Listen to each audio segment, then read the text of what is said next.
everyone. My name is Ana Maria Gutiérrez, and I'm born and raised and continue to be raised by this territory we now call Colombia. I first want to thank the World Around team for this fantastic invitation to have this space to share processes that are untangible and unseen in other parts of the world.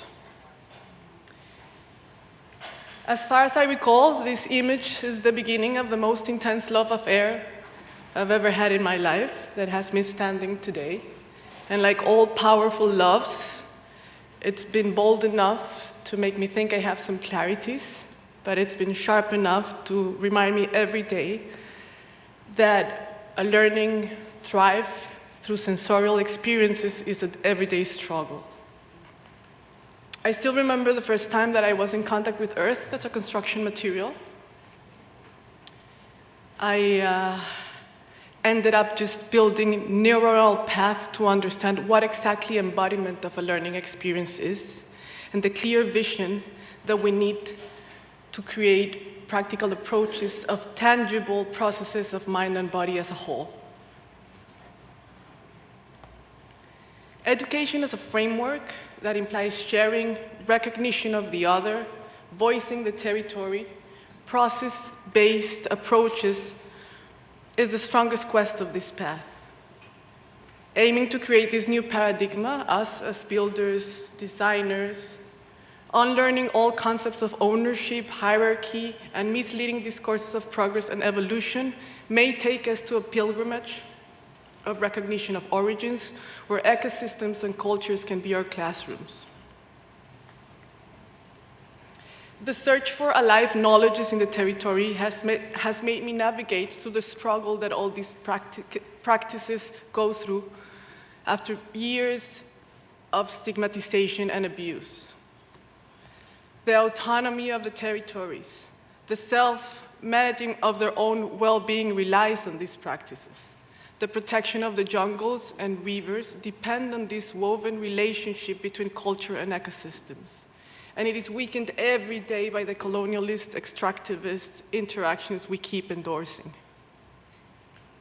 It is only through the vivid experience of the interaction between culture and territory, between humans and local resources, that we can understand how a process is attached to a life cycle. It's attached to a need of shelter, and it's attached to an understanding of a habitat.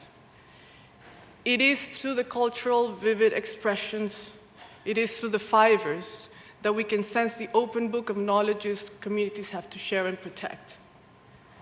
15 years ago, I founded an NGO called Organismo, whose mission is to unlearn our blind ways and to revive education as a living organism, as a cultural immersion, a territorial approach to create tactile memories, and therefore embody all human processes to understand that architecture is about making visible the abundance of all languages.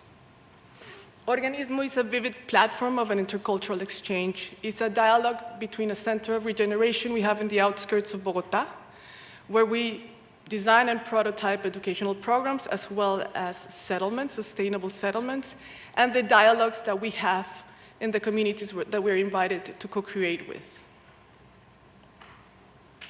We're lucky enough to find ourselves constantly redefining all concepts of ecology, sustainability, regeneration from the holistic perspective these settlements reveal to us.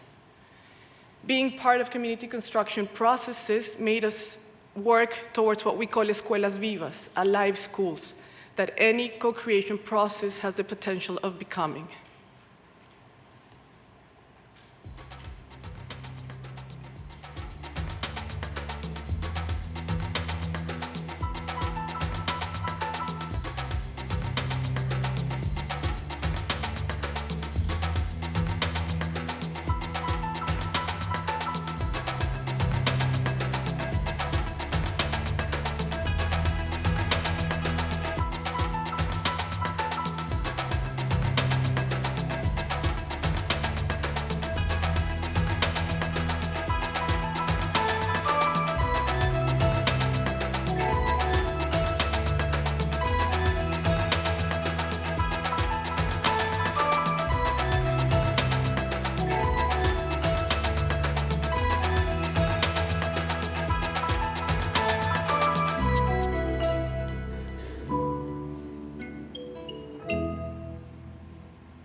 In some territories, there are places where everything converges, epicenters of presence, wisdom, and protection of the land. The ceremonial houses of each ethnic group are the representation of the cosmovision of the culture that inhabits it. Their architecture manifests their way of thinking, seeing, and interacting, their beliefs and visions of the world. It is not just a representation. It enacts the whole cosmos within, and these harmonious interactions are sustained through prayers and rituals as offerings of gratitude to all living cycles. Nothing is aleatory when the guidelines of an infrastructure are directed by the voices of the territory. The sunrise and sunset directs all movements. The ecological calendar, the educational and governance systems are present not only in the design of the infrastructure, but in all actions that reside in these spaces. So what if we acknowledge ourselves as a hybrid culture? What if we start believing in what we resonate with? If we trust our senses of belonging, or at least the quest for it? If we see ancestral knowledges not as a romantic past, but as a vivid present that is teaching us resilience to reconnect and rebuild our own manifestos? What if we start to regenerate our own interconnections with our bodies, with the land, with our communities?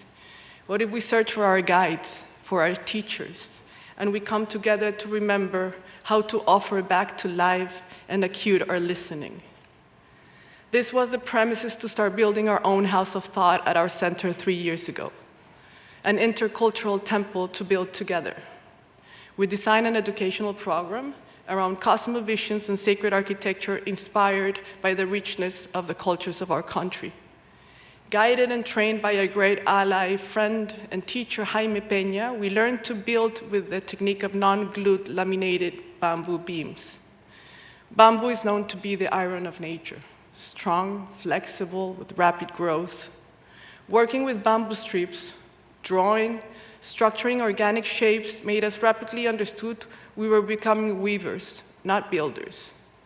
Each beam, each rib of the structure had to be woven, but to then brought to the center where the fire was waiting.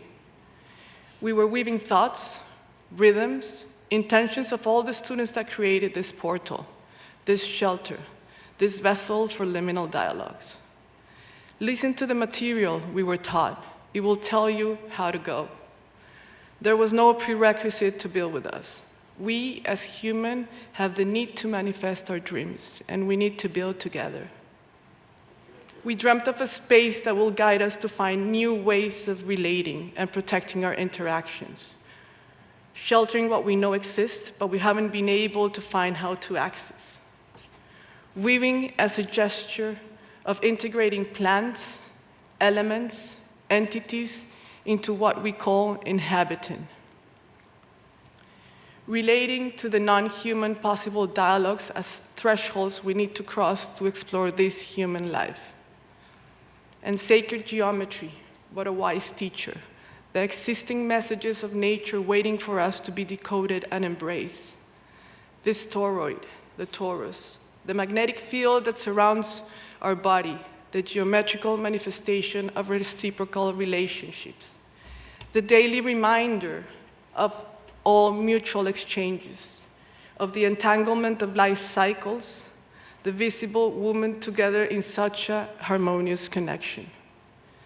The power of geometry creating an energetic field, this enormous basket, twirling on a center that channels the connection between earth and sky. Here, now, next, the presence of voices that cannot be drawn in plants and sections, the presence of plants of power, of medicine arriving from the alchemy of the fire, the constant vibration of us as energy, the possibility of sheltering other worlds. Creation is not a challenge. Building is not difficult. Listening. Stop perpetuating with words self-centered behaviors, humbling down to the greatness of nature and letting us guide us. Giving, offering, acknowledging, creating our new rituals, celebrating life so that the reciprocity of gratitude can protect us. We've been lucky enough to have shamans, teachers, guides like Cecilia Vicuña, and youth leaders of the Amazonian towns to come and light this fire with us to celebrate through sound and dances these intentions.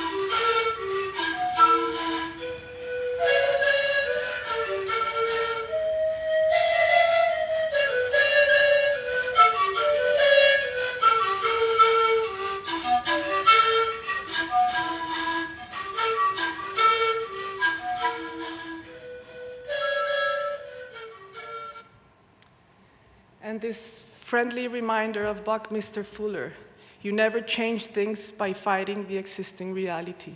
To change something, build a new model so that the existing one becomes obsolete. Thank you.